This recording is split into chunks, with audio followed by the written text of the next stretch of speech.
Well, math was always there, and it's there for us to comprehend logarithms.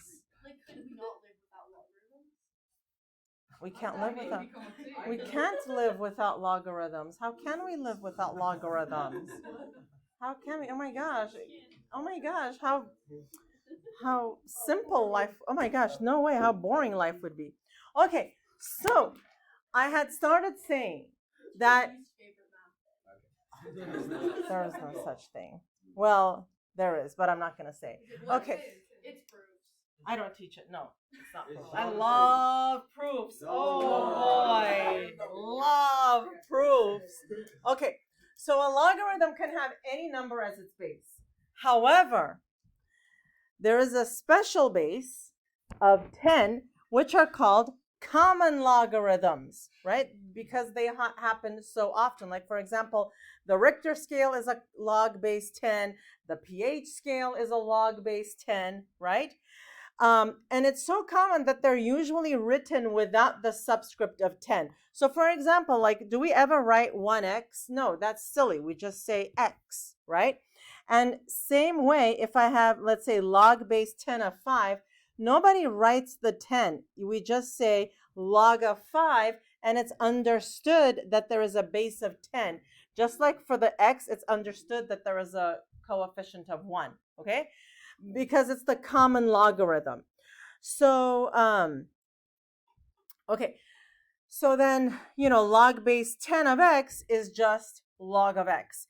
And remember, x always has to be greater than 0. So this number can never be a negative number, all right? So now, on your calculators, right? Go ahead and take out your calculators. Even the calculator knows this, right? Like, it's not a secret. So here, when you press the log button, you see how it gives you nowadays like the space for the base, but, control, and then go 1, 2, 3 down. It's the 10 to the x button. So, yeah, exactly. Okay, so look, if you do just log of 6, the calculator gives you this number, and look, it puts in the 10 for you because it understands that see, even the calculators know it's not a secret, okay? It's a common logarithm. So, so this would be 0.7782. There is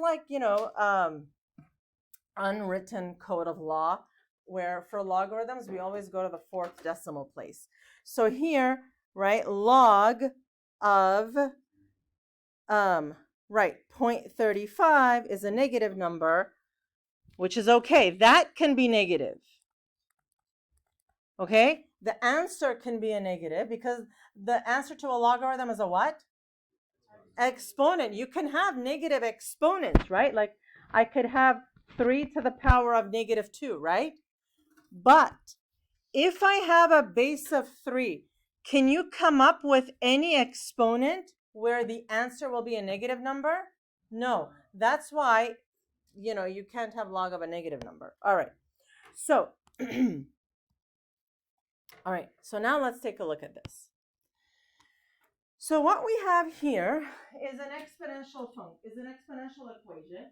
We have a power on one side, a number on the other side. Okay, so we are learning now that logarithms and exponentials are inverses and they cancel each other out. So, to solve this, what we do is, what is the base here? 6. So what you're going to do is, I'm going to write the equation again, but I'm just going to leave some space here. Okay, same equation. So now take a look at what I'm going to do. I'm going to take the logarithm with the same base of 6 on both sides. Okay? Log base 6, log base 6. Now, this x that's an exponent comes down. So I get x log 6 equals log base 6 of 42. Okay. What is log base 6 of 6? 1. So this just becomes x equals log base 6 of 42. What is that? Okay, and then if you put that in your calculator, what do you get? Huh? Can't you what? You can't solve that. No. Couldn't you have just? Oh, yes. The next one, I'm not going to write this many steps. How much? 2.0860. Okay. All right, next one. So here, we take log base 5, log base 5, right? So what am I going to get on the left side?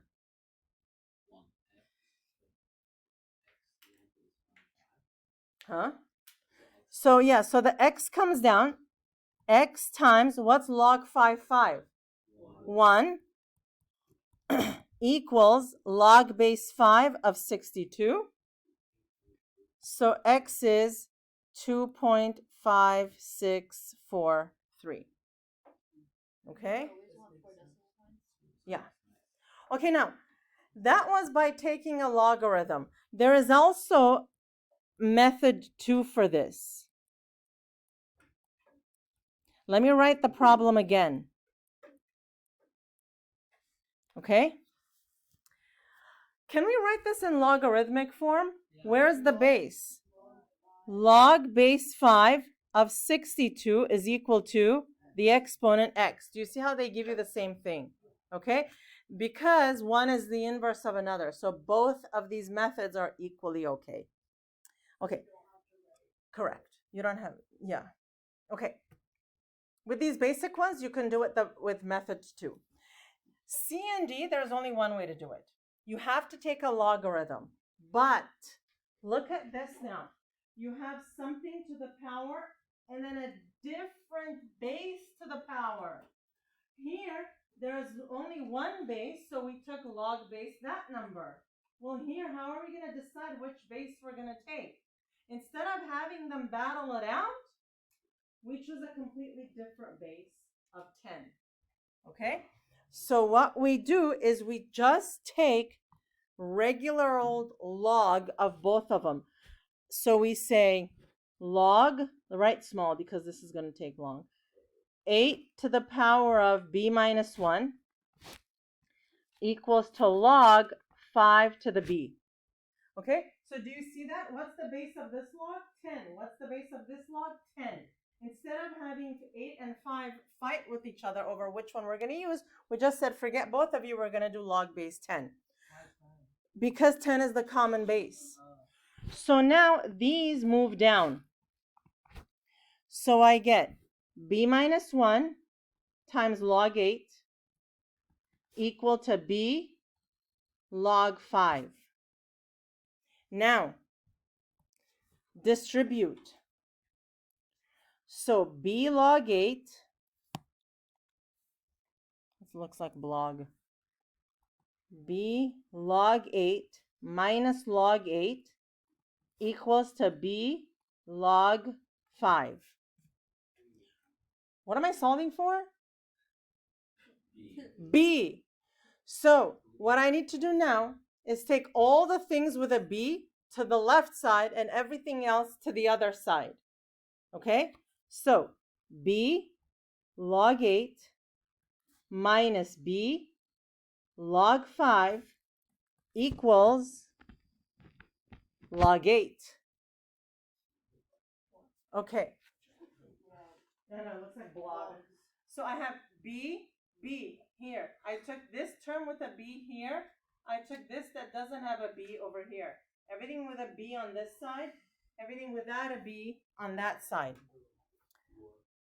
So now, can I factor out a b? Of course I can.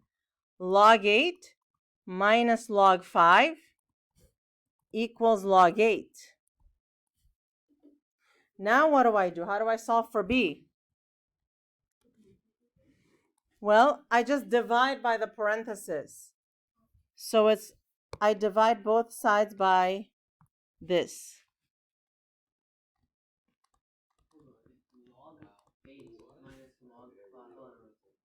I'm going to do another one right now. Do you see that? So B is log of 8 over log of 8 minus log of 5. Because you're solving for B. You want B alone. And then we're going to plug this into the calculator. So it's going to be log 8. Wait, can you cancel out the log 8? No, absolutely not. Because it's log 8 minus something else, so you cannot do that. Log 8 divided by, in parentheses, log 8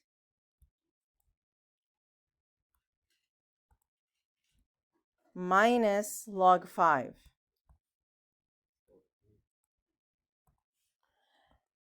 And then when you get your answer, before you write it down, compare this to the expression you were putting in. Is it the same? Does it look the same? Did you plug it in correctly? It looks like we did. So this is 4.423. Okay, so let's do another one.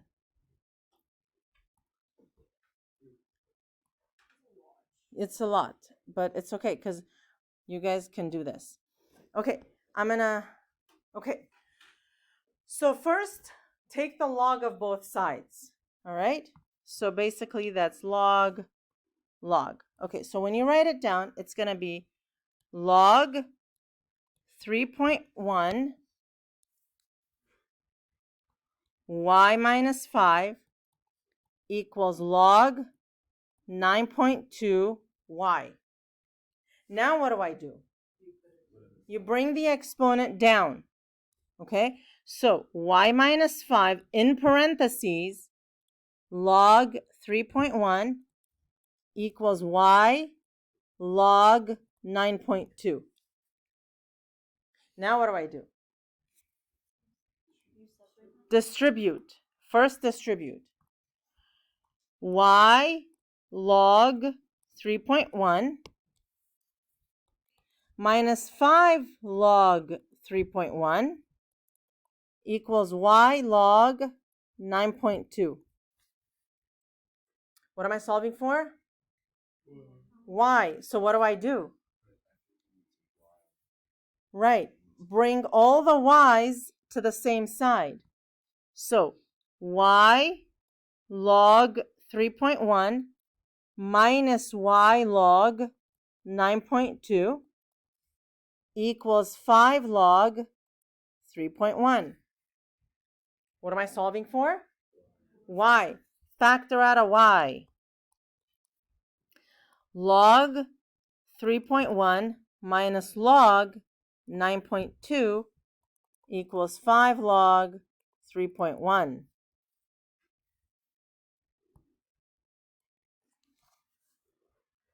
Now what do? You divide by what?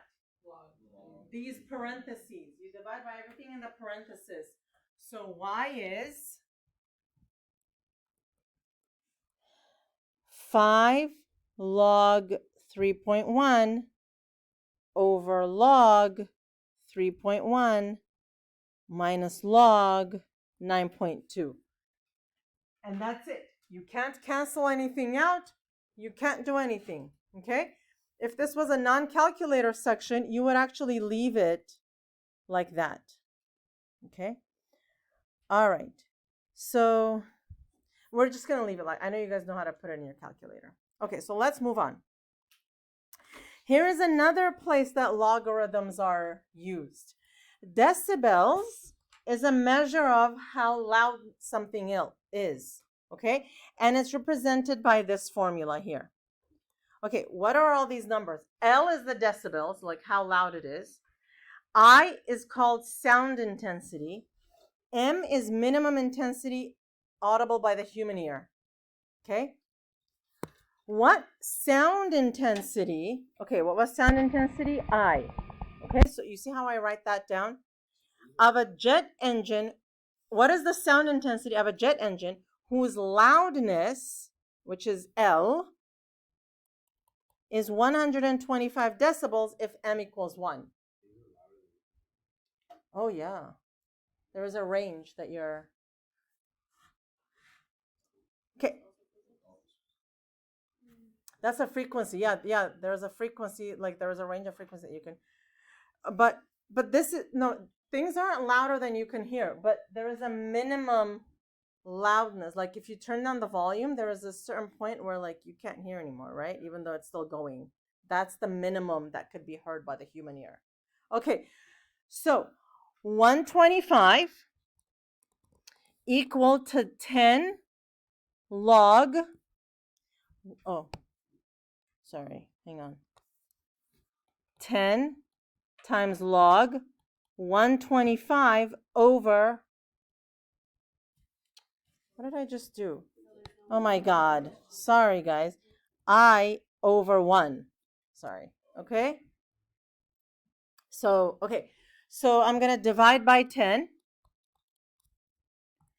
So 12.5 is equal to log I. What's the base here? 10. Okay, so I'm actually, you know what? I'm just going to rewrite that down here because that 15 is bothering me. So 12.5 is equal to log of I. This base here is 10, right? I over 1 is 1. I mean I. So how am I going to solve this? Okay, this is the what? Exponent. That's the base. So 10 to the power of 12.5 is equal to I. All right? And you could just leave it like that. Yeah. Good? There's more. But this is very quick. Yeah. She divided by 10, but why is it 12.5? 12.5 divided by 10. It was 125 divided by 10. Okay. Change of base.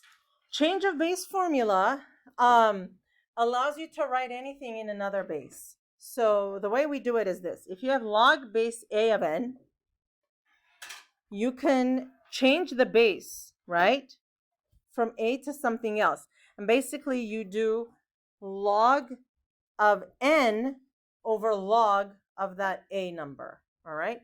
So look at this one. Express each in terms of common logarithms. So basically this, we want to write it in terms of, instead of log base 6, log base 10. All you do is this. Log of this number, x, over log of this number, 6. That's it. And I'll tell you why this was an important thing in the past. Before the new TI calculators, even the old TIs, didn't allow you to put in any base that you wanted. So you had to change the base in order to put it in your calculator. They only did log base 10. So we could never have done, log base 6 of 20. So we had to change it to log of 20 over log of 6 in order to be able to do it with the calculator. But that's why, I just do it very quickly. So what is this going to be? That's done. Log of 140 over log of y. That's it. Very simple. Okay. The rabbit population in a certain ecosystem increased from 1250 to 1545 over 4 years. Using exponential equations, find the rate of growth of the rabbit population. Okay, so we have the initial, the final, and then it's over 4 years. So y equals a times b to the x. The final is 1545. The initial is 1250 times b to the 4. All stuff from before. Divide both sides by 1250. So I get 1545 over 1250 equals b to the 4. Now what am I going to do? Fourth root. You plug it in the calculator and you get 1.0544. Okay, that's B. this is the growth factor. But when it tells you what is the rate of growth, I want to just highlight this. The rate of growth is just the rate without the 1. Remember, it's 1 plus or minus. The rate of growth, okay, so R is the growth rate. 1 plus R is the growth factor. They're different things. So the rate is 0.0544. Okay? All right. What is the rabbit population? Just subtract the 1. What is the rabbit population after 7 years? So Y of 7 is equal to 1250 times 1.0544 to the power of 7. All right, so let's just plug this in. But I want to do it from the beginning. So this was the 4th root of 1545 over 1250. So it's going to be 1250 times that answer to the power of 7, 1811.099. So it's about 1,811 rabbits. All right? Here, let's do rabbits. Hang on.